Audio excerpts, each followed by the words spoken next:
نفس جو ہے اس کی نفوس اور انفاس، سانس کو بھی کہتے ہیں، انسان کی جو ایک شخصیت اور حیثیت ہے، اس کا وجود ہے جو جسم اور روح سے مل کے بنا ہے، جس میں حیات ہے، تو اس کو بھی کہتے ہیں۔ حق جو ہے انسان کے اس اختیار کو کہیں، اس قدرت کو کہیں جو اس کو اللہ کی طرف سے، کسی مذہب کی طرف سے، معاشرے کی طرف سے، حکومت کی طرف سے یا کسی ادارے کی طرف سے دیا جاتا ہے، اور جس کو آنر کرنا اس کے لیے بھی ضروری ہوتا ہے، اور دوسروں کو بھی اس حق کا خیال رکھنا ضروری ہوتا ہے۔ جو اس کے اس حق سے محروم کرتا ہے یا پائمال کرتا ہے تو اس کے لیے تادیبی کارروائی بھی عمل میں آتی ہے۔ لیکن جب ہم قرآن و سنت کی روشنی میں حقوق نفسی یعنی اپنی ذات کے جو حقوق ہیں، تو وہ فقہا نے بڑی تفصیلی گفتگو کے بعد 5 بنیادی حقوق کا تعین کیا، جس میں باقی سارے اس کے ضمن میں آ جاتے ہیں کہ ایک انسان کی زندگی کا حق، اپنی جان کی حفاظت، دوسرے نمبر پر اس کے ذاتی جو اس سے جو متعلقہ مال کا حق، تیسرا اس کی عزت جو ہے اس کا حق، جس کو عزت نفسی بھی کہتے ہیں، پھر اس کے نسب کا حق جو ہے، پھر اس کے مذہب اور عقیدے کا حق۔ تو اس اعتبار سے اگر ایک اینگل سے دیکھا جائے حقوق نفسی یعنی انسان کو اپنی ذات کے لیے کیا کرنا ہے، کیا کرنا چاہیے، اور دوسرا اس کا پہلو یہ بن جاتا ہے کہ دوسروں کو اس حق کے حوالے سے انہیں کیا کرنا چاہیے۔ تو انسان جب اپنے ان حقوق کو خود آنر کرتا ہے یا اون کرتا ہے، اور ان کی حفاظت اور ان کی قدر افزائی وہ اپنے عمل سے، اپنے کردار سے، اپنے گفتگو سے وہ ظاہر کرتا ہے، تو پھر وہ توقع کرتا ہے کہ یہ میری جان، اس کو کوئی نقصان نہ دے، یہ میرا مال، اس کو کوئی نقصان نہ دے، میری ایک عزت ہے جو اللہ نے عطا کی، ایک معاشرے نے عطا کی، آئین نے عطا کی، اس کو کوئی پائمال نہ کرے، میرا نسب جو نسل کا حق ہے اس سے مجھے کوئی محروم نہ کرے، اور میرا عقیدہ جو ہے یہ زبردستی اس کو کوئی مجھ سے نہ چھڑائے۔ تو قرآن نے بھی کہا کہ یقیناً جو ہے وہ لا اکراہ فی الدین، دین کے حوالے میں کوئی سختی اور جبر نہیں ہے۔ تو شریعت کی اصطلاح میں حقوق نفسی سے مراد یہ ہوگا کہ اللہ تعالیٰ نے ایک انسان کو جو حقوق عطا کیے ہیں تو اس کو چاہیے کہ وہ پہلے خود ان کو قدر کی نگاہ سے دیکھے۔ بندہ مومن ہونے کے اعتبار سے اللہ نے قرآن پاک میں ارشاد فرمایا کہ ان اللہ اشتری من المؤمنین انفسہم و اموالہم بان لہم الجنہ، کہ مومن کی جان اور ان کا مال جو ہے وہ اللہ کی ملکیت ہے، اور اللہ نے جنت کے بدلے اس کو خرید لیا۔ تو لہٰذا ہمارے جسم کا پہ حق ہے۔ حضور علیہ السلام نے فرمایا کہ اس کو تو خوراک مہیا کر صحیح، جس کو ڈاکٹر بھی کہتے ہیں ایک متوازن غذا ہونی چاہیے، اس کو آرام بھی مہیا کر، تیری آنکھ کا تجھ پہ حق، تیرے جسم کا تجھ پہ حق، تو اس پہ غیر ضروری جیسا جانور پہ بوجھ نہیں ڈال سکتا تو اپنے اوپر بھی بوجھ نہ ڈال۔ تیری بیوی کا تو تیرے جان کے اوپر اس کا بھی حق ہے، تیرے آل اولاد کا حق ہے، تیرے عزیز و اقارب کا۔ تو سب سے پہلے اپنے اس حق کو تو آنر کر، اپنی عزت کو خود پائمال نہ کر۔ دیکھو اگر شریعت نے کہا کہ دوسرا اس کے حق کو خراب نہ کرے، تو یا ساتھ یہ بھی پابندی کہ وہ دوسروں کے بھی اس حق میں مداخلت نہ کرے۔ تو اس اعتبار سے جب ہم حقوق نفسی کہیں گے تو اپنے وجود کہ وہ اس کا حقوق بھی ادا کرے، ان کو برے کاموں میں ملوث نہ کرے، ان کو اپنے نفس کی تہذیب کے لیے، آموزش کے لیے، اس کو نکھارنے کے لیے علم وہ حاصل کرے، اس علم کے مطابق عمل بھی کرے، اس عمل میں پھر اخلاص کا جذبہ بھی پیدا کرے، گویا کہ وہ اپنے مال کو خود بے جا نہ اڑائے، فضول خرچی نہ کرے، تبذیر نہ کرے اور کنجوسی بھی نہ کرے۔ تو اپنے نسب کو وہ خود آنر دے، اس کو جو ہے ایسے کاموں میں ملوث نہ کرے کہ وہ بدنام ہو، وہ خراب ہو۔ اگر دوسروں کو منع کیا کہ دوسروں کی عیب جوئی نہ کرو، تو ہمیں یہ فرض بھی بنا کہ دوسروں کے بھی عیب ہم نہ ڈھونڈیں اور اپنے عیب بھی خود بیان نہ کرتے پھریں۔ شریعت نے اس سے منع کیا، اپنے مذہب کی قدر کرے، ان کے بنائے ہوئے اصول اور ضابطے اپنے وجود کے اوپر ان کو نافذ کرے۔ تو گویا کہ شریعت کی اصطلاح میں پھر یہ بات سامنے آئی کہ پہلے ہم خود اپنی جان کی قدر کریں، اپنے مال کی قدر کریں، اپنی عزت کی قدر کریں، اپنے مذہب کی قدر کریں، نسب کی قدر کریں۔ نتیجہ یہ نکلے گا کہ پھر وہ اس کا حق ادا ہوگا۔ ناظرین، اپنی جان، مال، عزت اور عقیدے کا تحفظ ہم اپنے دوسرے مہمان کی جانب بڑھتے ہیں۔ ذکاء اللہ فاروقی صاحب، قرآن و سنت میں، قرآن و حدیث میں شریعت نے ایسے کون کون سے شخصی حقوق بیان کیے ہیں جو ہمیں پورے کرنے چاہیے؟ بسم اللہ الرحمن الرحیم۔ شکریہ عمران خان صاحب، ڈاکٹر صاحب۔ دیکھیں، قرآن پاک جو ہے وہ ایک ہمارے لیے مکمل ضابطہ حیات ہے، اور اس میں انسانیت کی گائیڈنس کے لیے مکمل رہنمائی جو ہے، گائیڈنس جو ہے وہ اس میں ملتی ہے۔ اللہ تعالیٰ نے نہ صرف اس میں معاشرے کے جو حقوق ہیں وہ متعین کیے ہیں، بلکہ انسان کے جو ذاتی حقوق ہیں وہ بھی بڑے احسن طریقے سے متعین کیے ہیں۔ کیونکہ آپ جس طرح گفتگو کے آغاز میں فرما رہے تھے حدیث شریف کہ انسان کا سب سے زیادہ حق پہلے اس کے جسم کا اس کے اوپر ہے، کہ انسان کے جسم کا بھی اس کے اوپر حق ہے، تو وہ اپنے اس حقوق کو ادا کرے۔ اللہ تعالیٰ نے متعدد جگہ یہ اپنی بندوں کے ساتھ اپنے پیار اور الفت کا اظہار کیا ہے۔ جس طرح سورہ مدثر میں حضور اکرم صلی اللہ علیہ وآلہ وسلم کو ارشاد فرماتے ہوئے کہا کہ ٹھیک ہے عبادت کر رہے ہو، لیکن اتنی عبادت نہ کرو کہ تمہارے جسم متورم ہو جائے، پاؤں متورم ہو جائیں، اپنی ذات جان پہ ظلم نہیں کرنا۔ لا یکلف اللہ نفسا الا وسعہا، کسی انسان پہ ہم اس کی بوجھ سے بڑھ کے وزن نہیں ڈالتے، اس کے جان سے بڑھ کے اس پہ بوجھ نہیں ڈالتے۔ پھر اسی طرح فرمایا یرید اللہ بکم العسر ولا یرید بکم العسر، کہ ہم تمہارے لیے آسانی پیدا کرتے ہیں، تمہارے لیے کوئی تکلیف یا تمہارے لیے تنگی پیدا نہیں کی۔ تو اسی طرح حضور اکرم صلی اللہ علیہ وآلہ وسلم کی ذات مبارک کو جب دیکھتے ہیں تو آپ اپنے ساتھیوں کو فیسیلیٹیٹ کیا کرتے تھے۔ آپ ان کے ساتھ مل کے مسجد نبوی میں ان کی پرسنل ہائیجین کا خیال رکھنے کے لیے ان کے ساتھ مقابلے کیا کرتے تھے، پہلوانی کیا کرتے تھے۔ پھر آپ کا وہ بھی بڑی پیاری حدیث ہے کہ آپ اماں عائشہ صدیقہ رضی اللہ تعالیٰ عنہ کے ساتھ آپ مل کے انہوں نے دوڑ لگائی، اور آپ خود جو سے وہ ذرا پیچھے رہ گئے تاکہ ان میں ترغیب پیدا ہو، اور اماں عائشہ جو ہیں وہ اس دوڑ میں جیت گئیں۔ اسی طرح آپ صلی اللہ علیہ وآلہ وسلم اپنے ان پرسنل ہائیجین کے لیے پورے چیزیں آپ نے مرتب کی۔ نماز کے لیے آ رہے ہو، اپنے دانت کو صاف کر کے آؤ، لباس صاف کر کے آؤ، واللہ جمیل و یحب الجمال، کہ اللہ بڑا خوبصورت ہے، خوبصورتی کرنے والے کو پسند کرتا ہے، خوبصورتی کو پسند کرتا ہے۔ تو انسان کے لیے ایک ہمہ جہت جو ہے وہ آپ نے گائیڈنس جو ہے وہ قرآن و حدیث کی روشنی میں ہمیں ملتی ہے۔ پھر حضور اکرم صلی اللہ علیہ وآلہ وسلم نہ صرف اپنے حقوق بلکہ آپ نے انسان جانوروں کے حقوق کا بھی بڑا خیال کیا۔ اونٹ جو ہیں، جانور جو ہیں، اپنی شکایتیں آپ کو لگایا کرتے تھے۔ ایک دفعہ مسجد نبوی میں آپ تشریف فرما تھے، تو ایک پاگل مائی وہ مسجد نبوی کے دروازے پہ آ گئی۔ آپ صلی اللہ علیہ وآلہ وسلم مسجد نبوی کے دروازے پہ گئے، انہوں نے دور سے اشارہ کیا، آپ اٹھ کے چلے گئے۔ وہ ادھر ادھر کی باتیں کرتی رہیں باختلاف روایت آدھا گھنٹہ یا پونا گھنٹہ۔ آپ نے اس کی فضول گفتگو کو سنتے رہے، آگے سے ہاں ہاں کرتے رہے، سر ہلاتے رہے، اور جب وہ بالکل اپنے باتیں ختم کر کے فارغ ہو کے ادھر سے جب نکل نہیں گئی، آپ صلی اللہ علیہ وآلہ وسلم نے اس پاگل کے بھی حق کا احترام کیا۔ صحابہ نے کہا حضور آپ تو سیانے بیانے ہیں، وہ پاگل آپ ایسے اتنی دیر اپنا ٹائم اس کی باتوں پہ ضائع کرتے رہے۔ آپ نے فرمایا کہ اللہ تعالیٰ نے مجھے رحمت للعالمین بنا کے بھیجا ہے، تو کیا میں کسی مدینے کی اگر کوئی بندہ اس کی بات نہیں سنتا کہ میں بھی اس کی بات نہ سنوں؟ تو نہ صرف آپ نے اپنی ذات کے حقوق کا خیال کیا، امتیوں کو درس دیا کہ اپنے ذات کے کیسے حقوق کا خیال کرنا ہے۔ ناظرین، حضرت علی رضی اللہ تعالیٰ عنہ کا قول ہے کہ جو اپنے نفس کی اصلاح نہیں کر سکتا وہ دوسروں کے نفس کے لیے مصلح نہیں ہو سکتا۔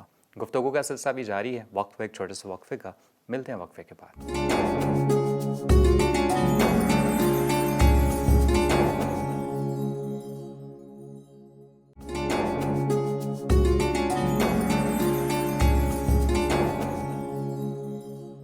ناظرین، وقفے کے بعد آپ کو دوبارہ خوش آمدید کہتے ہیں، پروگرام کے سلسلے کو آگے بڑھاتے ہیں۔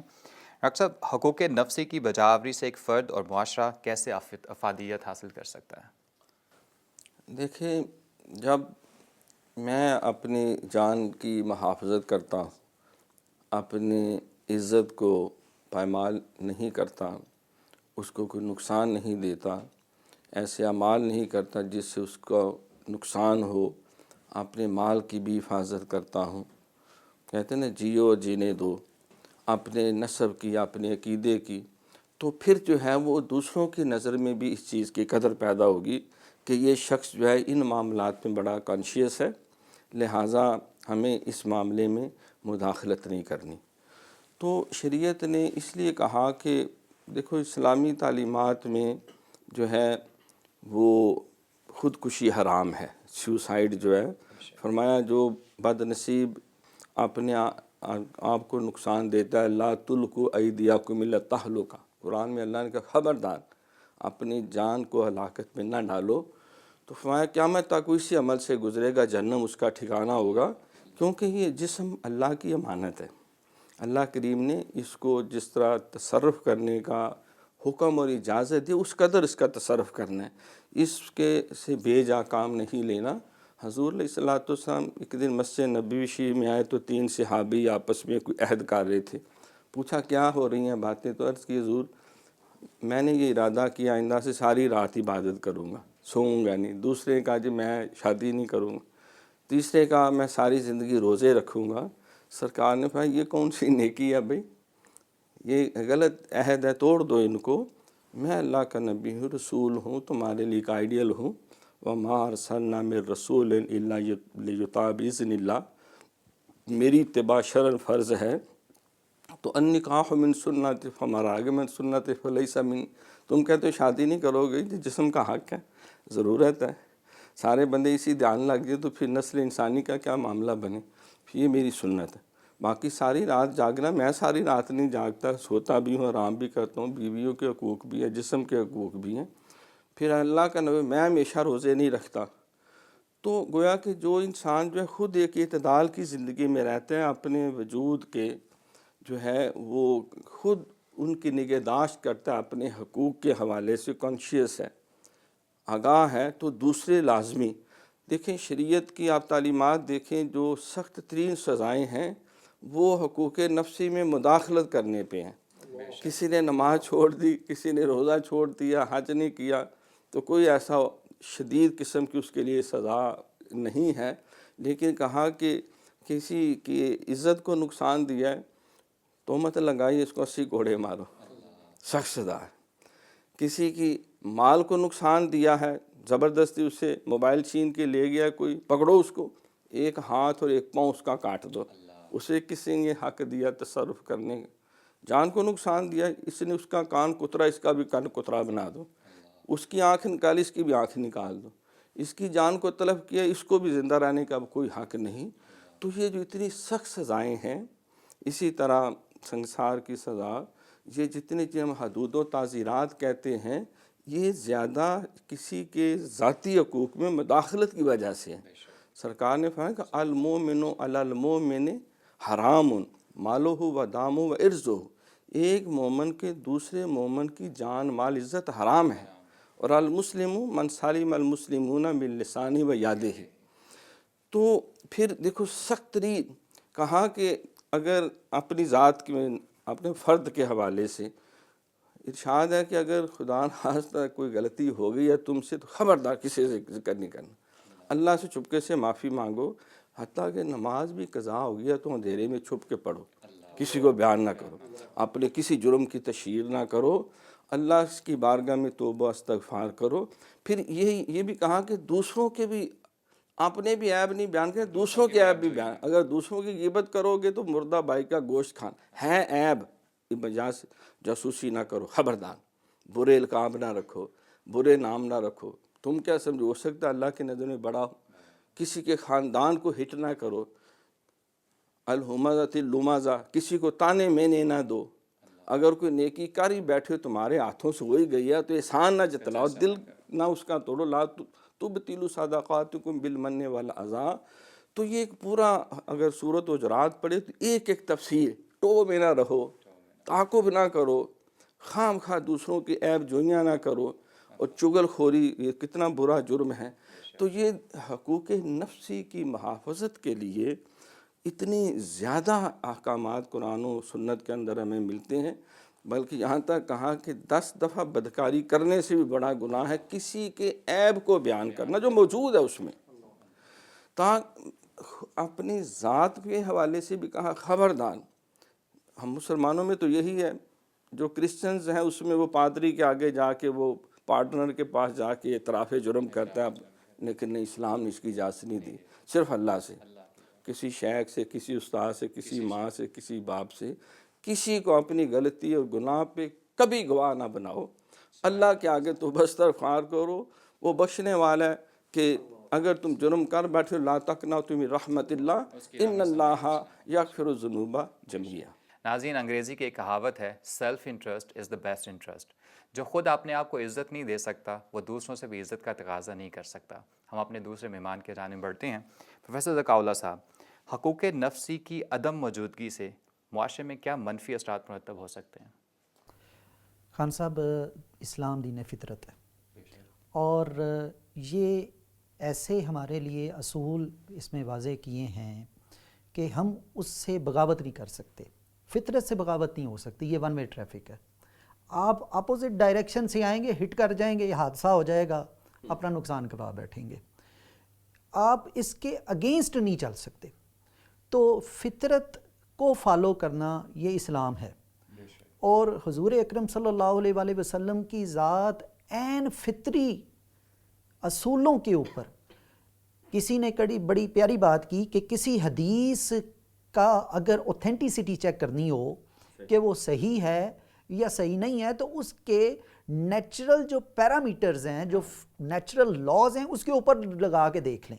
اگر وہ فطرت کے اگینسٹ جا رہی ہے تو وہ حدیث ہے ہی نہیں، وہ حدیث ہو ہی نہیں سکتی۔ تو حضور اکرم صلی اللہ علیہ وآلہ وسلم نے جو ہمیں پیرامیٹرز دیے ہیں، ہم نے اس کو ڈیویٹ کر دیا، ہم اس کے اگینسٹ جانا شروع کر دیے۔ رات اللہ تعالیٰ نے سونے کے لیے بنائی، ہم نے اس کو پب جی کی نظر کر دیا، ہم نے اس کو ٹک ٹاک کی نظر کر دیا، فیس بک کی نظر کر دیا، اور ہماری آنکھیں جون سی ہیں وہ باہر نکل آئیں، ہمارے کھوپڑیاں جون سی ہیں وہ نکل آئیں۔ لوگوں کے، نوجوانوں کے ویٹ گین کرنے کی بجائے جو عمر ویٹ گین کرنے کی ہوتی، بیچارے ویٹ لوز کرنا شروع کر دیا انہوں نے معاشرے میں جو ایک پیداواری تخلیقی سرگرمیاں جو کرنی تھیں، جو فزیکل ایکٹیویٹیز کرنی تھی، وہ بیڈ سے لگے ہوئے، صبح کا پتہ نہ رات کو پتہ، وہ سوتے نہیں ہیں، وہ گرتے ہیں، وہ رات کو ان پہ نیند نہیں آتی، کیونکہ اللہ کے دین سے جب کوئی دور چلا جاتا ہے تو اس کے دل میں پھر سکون نہیں ہوتا۔ الا بذکر اللہ تطمئن القلوب، ذکر کرنے سے اللہ کے اطمینان تو اللہ کے ذکر سے آنا تھا، تو وہ ٹک ٹاک دیکھتے ہوئے پھر کوئی ذکر کے وہ حلاوت نہیں ملتی، وہ سکون نہیں ملتا، وہ گرتے ہیں پھر بسترے پہ، وہ شٹ ڈاؤن ہو جاتا کمپیوٹر۔ جب آپ کا موبائل اینڈ پہ آپ دیکھتے ہیں کہ وہ بالکل چارجنگ اوور ہونے والی ہوتی ہے، وہ پہلے سگنل دے رہی ہوتی ہے، 2-4 سگنل ہے کہ وہ چپ کر کے خود بند ہو جاتی ہے، وہ بھی بیچارے شٹ ڈاؤن ہو جاتے ہیں۔ تو کیونکہ انہوں نے دین فطرت کو فالو نہیں کیا۔ پھر جو دین فطرت کو فالو نہیں کرتا، جو منہ صاف نہیں رکھتا، اس کی معاشرے میں ہمارے ایک پرنسپل صاحب، انہیں ہماری گفتگو ہو رہی تھی، وہ کہتے ہیں جو پرسنالٹی ہے انسان کی، اس کا سب سے بڑا روپ ہوتا ہے ایک طالب علم کے اوپر۔ جس قدر خوبصورت آؤٹ لک کے ساتھ آپ معاشرے میں آتے ہیں، آپ کا اندر پرسنل جو اسٹرینتھ ہے وہ رینیوڈ ہو جاتی ہے۔ آپ ایک وہ حضور اکرم صلی اللہ علیہ وآلہ وسلم نے جس طرح فرمایا نا کہ اللہ تعالیٰ کے آگے حاضر ہو رہے ہو تو وہ بہت زیادہ حد تک جو ہے وہ آپ مبالغے کی حد تک وہ اپنی صفائی کا، ستھرائی کا اور بیوٹیفیکیشن کا جو ہے وہ اظہار کریں، تاکہ آپ اللہ کی بارگاہ میں آئیں جتنے اچھے دل کے ساتھ، جتنے اچھے خلوص کے ساتھ کہیں یا اللہ پرسنل جو ہائیجین کا میں نے خیال کر دیا ہے، اسپریچول ہائیجین کا تو خیال کر دے، دل میں نے پاک، دل تو نے پاک کرنا ہے، لباس میں نے پاک کر لیا، جسم میں نے پاک کر لیا، روح تو پاک کر دے، تو اللہ تعالیٰ جو ہے وہ ہمارے اوپر اپنی رحم کی بارش فرمائے۔ ناظرین، حضرت علی رضی اللہ تعالیٰ عنہ کا قول ہے من عرف نفسہ فقد عرف ربہ، جس نے خود کو پہچانا اس نے اپنے رب کو پہچانا۔ ناظرین، حقوق نفسی کتنا اہم ہے کہ وہ ہمیں خدا شناسی کی طرف لے کے جاتا ہے۔ گفتگو کا سلسلہ بھی جاری ہے، وقت ہوا ایک چھوٹے سے وقفے کا، ملتے ہیں وقفے کے بعد۔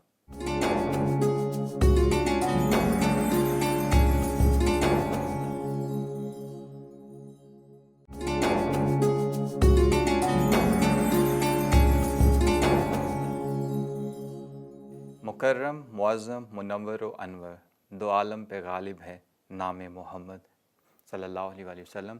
ناظرین، وقفے کے بعد آپ کو دوبارہ خوش آمدید کہتے ہیں۔ پروگرام کا سلسلہ بھی جاری ہے، وقت ہوا ہے نعت رسول مقبول صلی اللہ علیہ وآلہ وسلم کا۔ آئیے سنتے ہیں آج کا نعتیہ کلام۔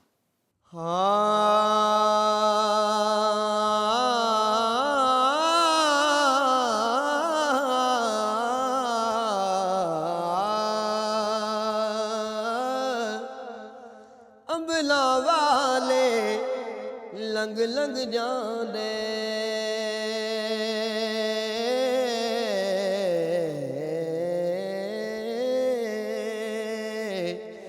ਤੇ ਗਾਫਿਲ ਗੋਤੇ ਖਾਂਦੇ।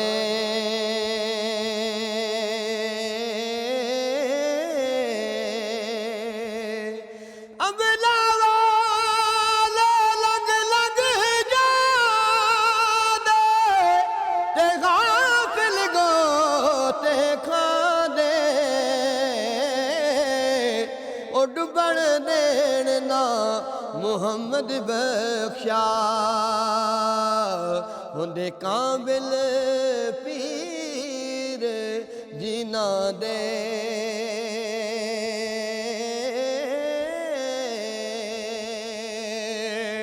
ਤੇ ਮੈਂ ਅੰਨਾ ਹੱਤੇ ਤਿਲਕਣ ਰਸਤਾ,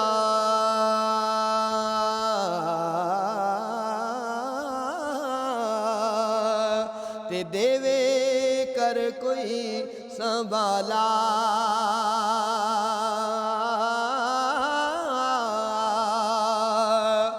ਮੈਂ ਨਾ ਹੱਥ ਤਿਲਕਣ ਰਸਤਾ, ਤੇ ਦੇਵੇ ਕਰ ਸੰਭਾਲਾ। ਉਹ ਤੀਕੇ ਦੇਵਣ ਵਾਲੇ ਬਹੁਤੇ, ਤੇ ਮੌਲਾ ਤੂੰ ਹੱਥ ਪਕੜਨ ਵਾਲਾ।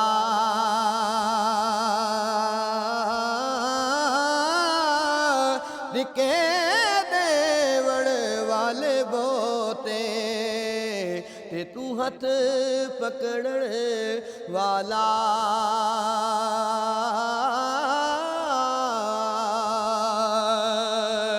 ਤੇ ਹਿਜਰ ਤੇਰਾ ਪਾਣੀ ਮੰਗੇ, ਤੇ ਮੈਂ ਖੂਨ ਨਾ ਦੇ ਗੇੜਾ।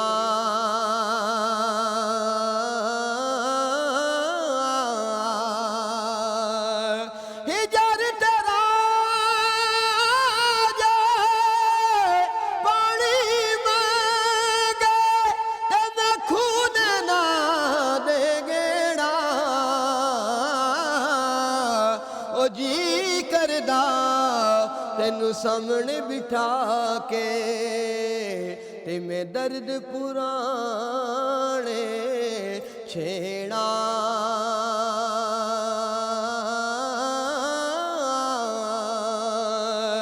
ਤੇ ਲੈ ਓ ਯਾਰ ਹਵਾਲੇ ਰੱਬ ਦੇ।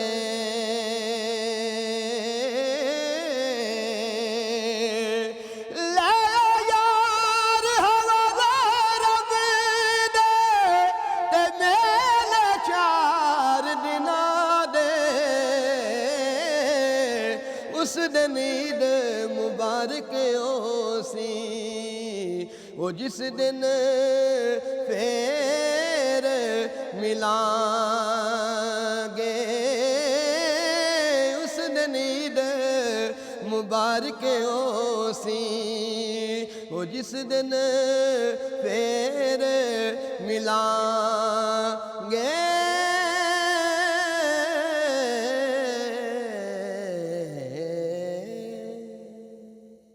سبحان اللہ، ماشاء اللہ۔ ناظرین گفتگو کے سلسلے کو آگے بڑھاتے ہیں۔ ڈاکٹر صاحب، صوفیہ کرام اور بزرگان دین میں حقوق نفسی کے حوالے سے کیا تعلیمات ارشاد کی گئی ہیں؟ طریقت بجز خدمت خلق نیست، بتسبیح و سجادہ و دلک نیست، ہیں لوگ وہی جہاں میں اچھے، آتے ہیں جو کام دوسروں کے۔ طریقت اور تصوف جو ہے، ابھی حقوق نفسی کی بات ہو رہی ہے کہ ان اللہ جمیل و یحب الجمال وثیابک فطہر، کپڑے خوب پاک صاف رکھو، خذو زینتکم عند کل مسجد، مسجد میں آؤ تو خوب پاک صاف ہو کے، یعنی عبادت کے لیے اپنے جسم کو پوری خوراک مہیا کرو، اپنے جسم کے آرام کا بھی خیال کرو۔ تو یہ سارا کچھ ہے ظاہر کو سنوارنا۔ تو طریقت اور تصوف کہتا ہے کہ ظاہر کو بھی سنوارو اور باطن کو بھی سنوارو۔ یہ جس طرح جسم کی گندگیاں اور غلاظتیں ہیں جو تمہیں بھی ناپسند ہیں اور مخلوق کو بھی ناپسند ہیں، تو اسی طرح قلب اور روح کے اوپر بھی گندگیاں اور غلاظتیں لگتی ہیں جو اللہ کو بڑی ناپسند ہیں۔ تو صوفی وہ ہوتا ہے جو جسم کے حقوق ظاہری بھی پورا کرتا ہے، ظاہری پلیدی کو بھی دور کرتا ہے، اور باطن کی پلیدی جو قلب کو لگتی ہے، روح کو لگتی ہے، جو حسد کی بیماری، جو لالچ کی بیماری، جو طمع کی، جو تکبر کی، جو غصے کی، جو شرک کی، جو کفر کی، جو بدعت کی، جو منافقت کی، یہ قلب کو لگتی ہیں۔ فی قلوب مرض فزاد اللہ مرضا، دلوں میں مرض تھا، علاج نہیں کیا، بڑھ گیا۔ تو وہ یہ بھی انسان کے وجود کا ایک حصہ ہے۔ اگر انسان کے جسم سے روح نکل جائے تو انسان مر گیا، اس کو قبرستان میں چھوڑ آتے ہیں۔ تو انسان کی جسم کی غذا جو ہے وہ آب و دانہ ہے، خوراک ہے۔ جانور پیدا کیے تیری وفا کے واسطے، کھیتیاں سرسبز ہیں تیری غذا کے واسطے، یہ چاند سورج اور ستارے ہیں ضیاء کے واسطے، یہ سارا جہاں تیرے لیے، تو خدا کے واسطے۔ اللہ فرماتا ہے سارا وجود تو خود استعمال کر، لیکن یہ قلب میں میرے سوا کسی کو نہیں بٹھانا۔ قلوب المومن عرش اللہ، اے دل حجرا رب سچے دا، تے وچ پا فقیرہ چاہتی ہو، نہ کر منت خواجہ خضر دی، تیرے اندر آپ حیاتی ہو۔ بھوکا بیکا کوئی نہ، سب دی گٹھری لال، ایک گرہ کھولنی جان دیتا ہندے کنگال، دل بدستاور کے حج اکبر است، از ہزاراں کعبہ یک دل بہتر است۔ تو صوفی درویش وہ ہے جو اپنے قلب جو ہے اس کی خوراک کا بھی اہتمام کرتا ہے۔ قلب اور روح کی غذا جو ہے یہ آب و دانہ نہیں، وہ اللہ کا ذکر ہے، وہ تلاوت قرآن ہے، وہ درود شریف ہے، افضل الذکر لا الہ الا اللہ، وہ کلمہ طیبہ کا ورد ہے، افضل الدعاء الاستغفار، وہ اللہ کی بارگاہ میں بخشش کی خیرات مانگنا ہے، بخشش کی بھیک مانگنا۔ اللہم انک عفو کریم تحب العفو فاعف عنی، یا غفور یا غفور یا غفور رب اغفر وارحم وانت خیر الراحمین۔ تو وہ قرآن میں دیکھو نا، اللہ نے فرمایا کہ ان اللہ یحب التوابین ویحب المتطہرین۔ پہلے کہا جو کثرت سے توبہ کرتے ہیں، کثرت سے توبہ سے قلب پاک ہو جائے گا، روح پاک ہو جائے گا، ویحب المتطہرین، پھر جسم کو پاک کرنے میں لگ جائیں گے۔ تو لہذا صوفیہ اکرام بزرگان دین وہ ظاہر سے ایک ہاتھ آگے بڑھ کے وہ تو باطن کو بھی فوکس کرتے ہیں۔ وہ اپنے سینے کو، تیرے سینے میں دم ہے دل نہیں ہے، تیرا دل گرمی مافر نہیں ہے، گزر جا عقل سے آگے کہ یہ نور چراغ راہ ہے، منظر نہیں ہے، یہ فیضان نظر تھا یا کہ مکتب کی کرامت تھی، سکھائے کس نے اسماعیل کو آداب فرزندی۔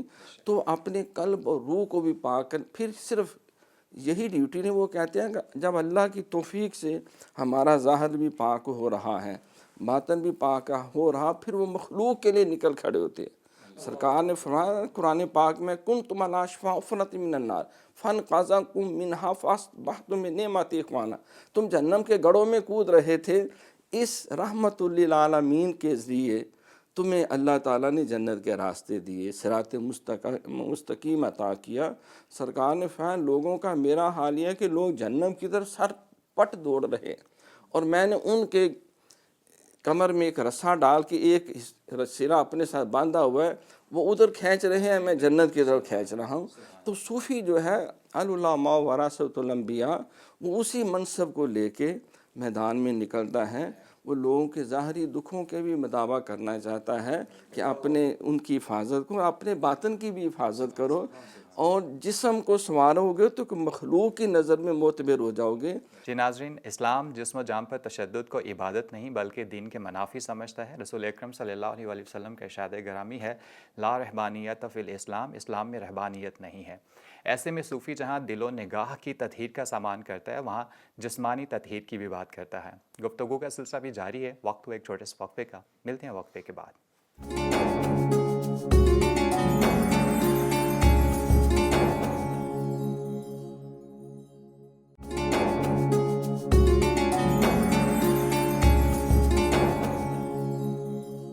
ناظرین، وقفے کے بعد آپ کو دوبارہ خوش آمدید کہتے ہیں۔ پروگرام کے آخری حصے کی جانب بڑھتے ہیں۔ پروگرام کے آخر میں ہم اپنے دونوں مہمانان گرامی سے آخری سوال کرتے ہیں، اور ہمارا آج کا آخری سوال ہے، نوجوان طبقہ میں شخصی حقوق کے بارے میں کیسے آگاہی پیدا کی جا سکتی ہے تاکہ ان کی خوابیدہ صلاحیتوں کو اجاگر کیا جا سکے؟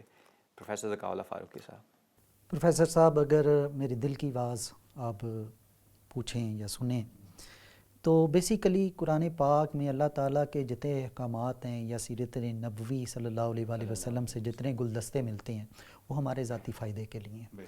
وہ اس لیے ہے کہ ایک آئیڈیل پرسنالٹی جو سی ہے وہ ڈیولپ ہو کے سامنے آئے۔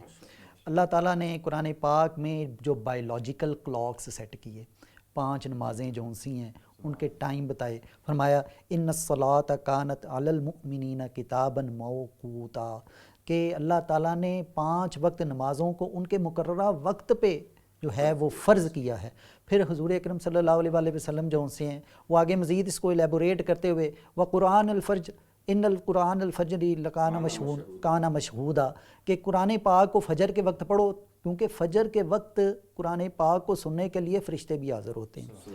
اور آپ اپنے پرسنالٹیز کو دیکھنے کے لیے معاشرے میں جب دیکھتے ہیں کہ جو صبح سویرے اٹھنے کے آتی ہیں، صبح سویرے کی ایک ایسی انرجی ان کو ملتی ہے کہ سارا دن ان کے چہرے فریش رہتے ہیں، تر و تازے رہتے ہیں، وہ آپ اس کو چھوڑ دیں، اس صرف دین فطرت کو ہی فالو کرنا شروع کر دیں۔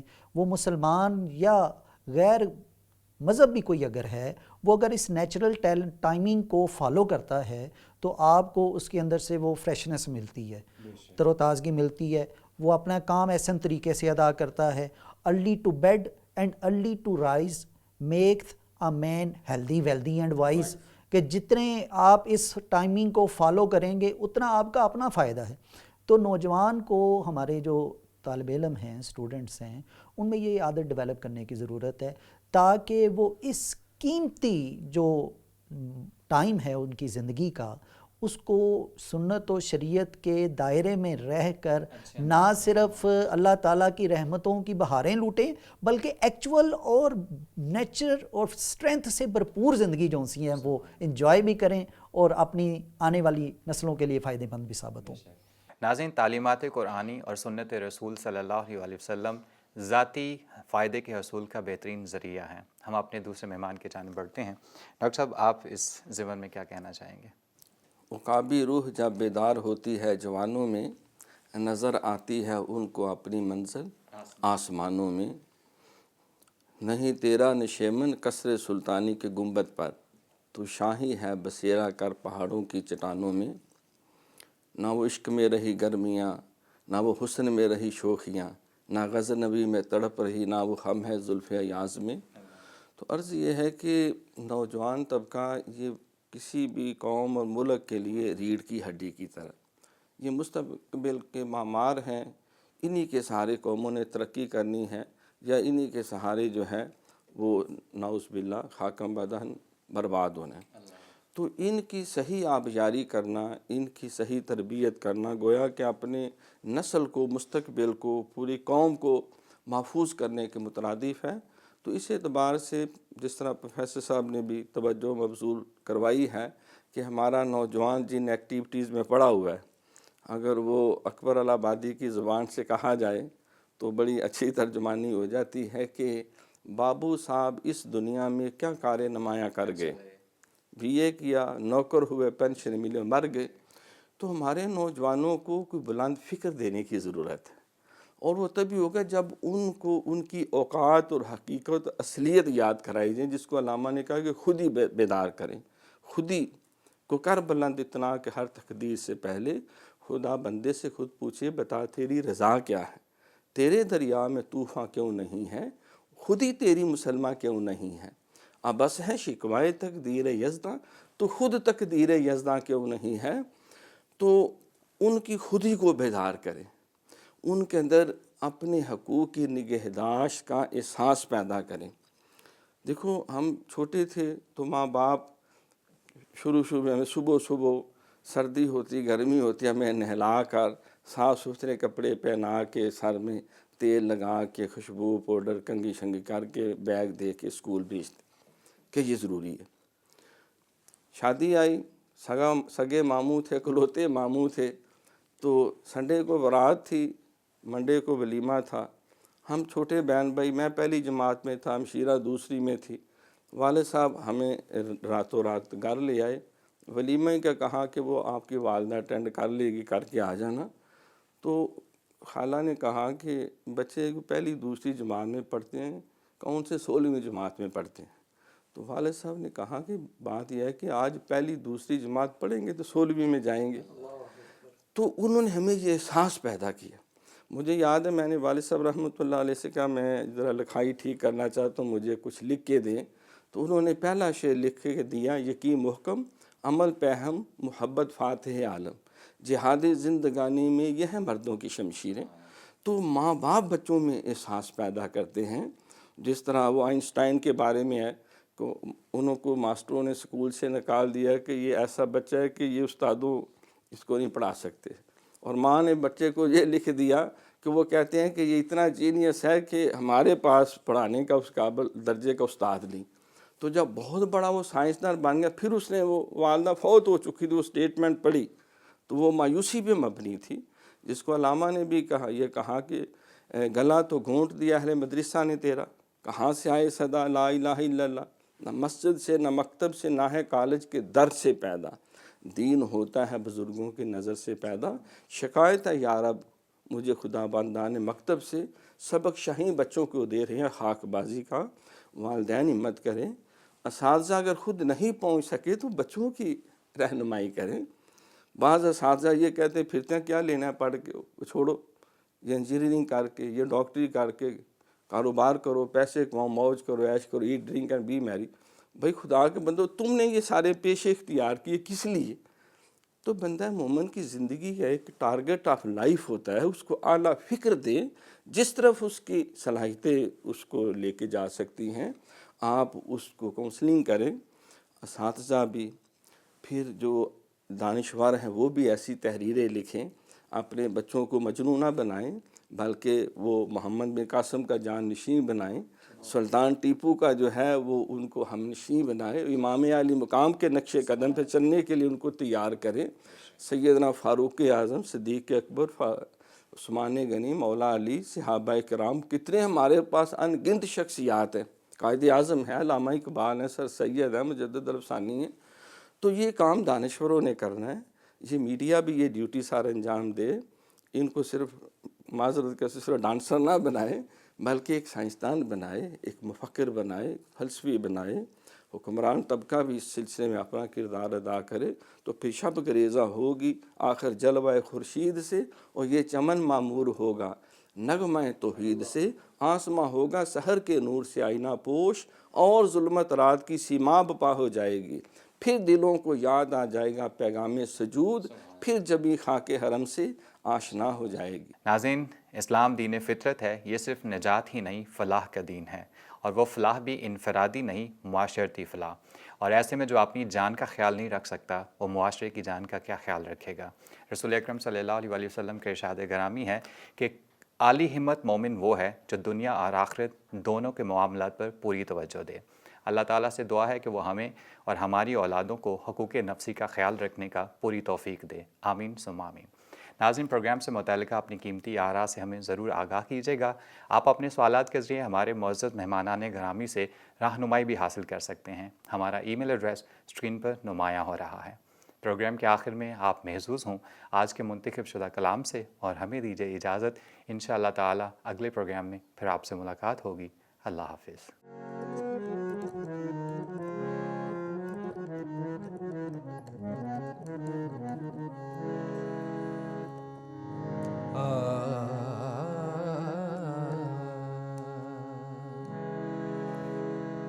اج سکھ متراں دے ودھیری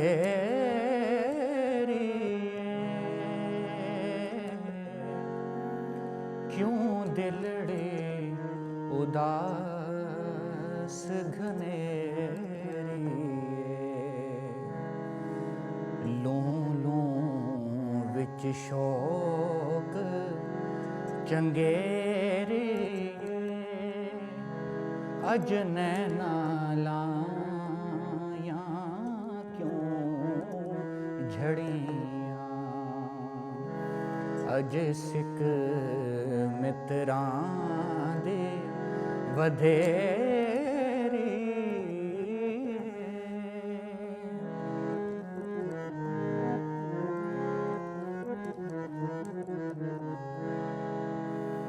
اس صورت نوں میں جانا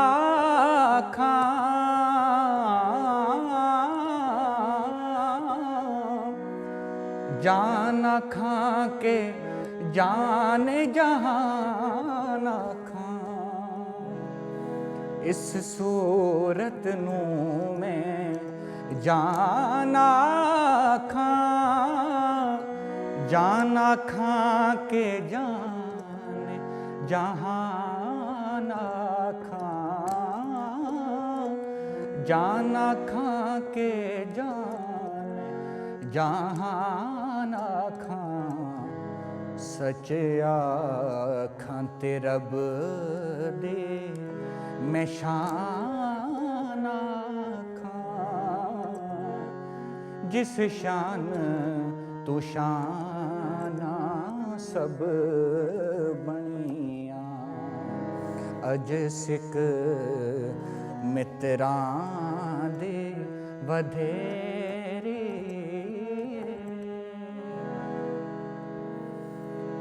مکھ چند بدر شانی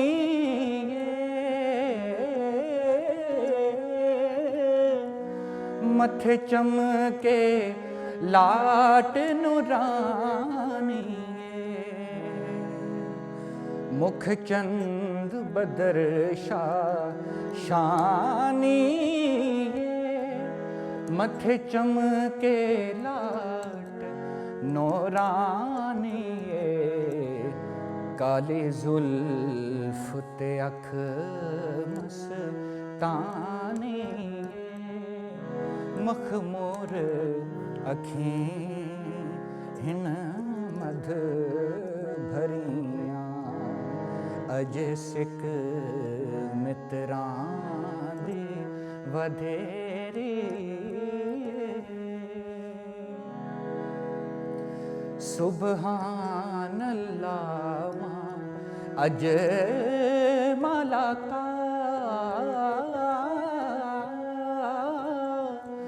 ما احسن کا ماک ملکا سبحان اللہ ما اج ملکا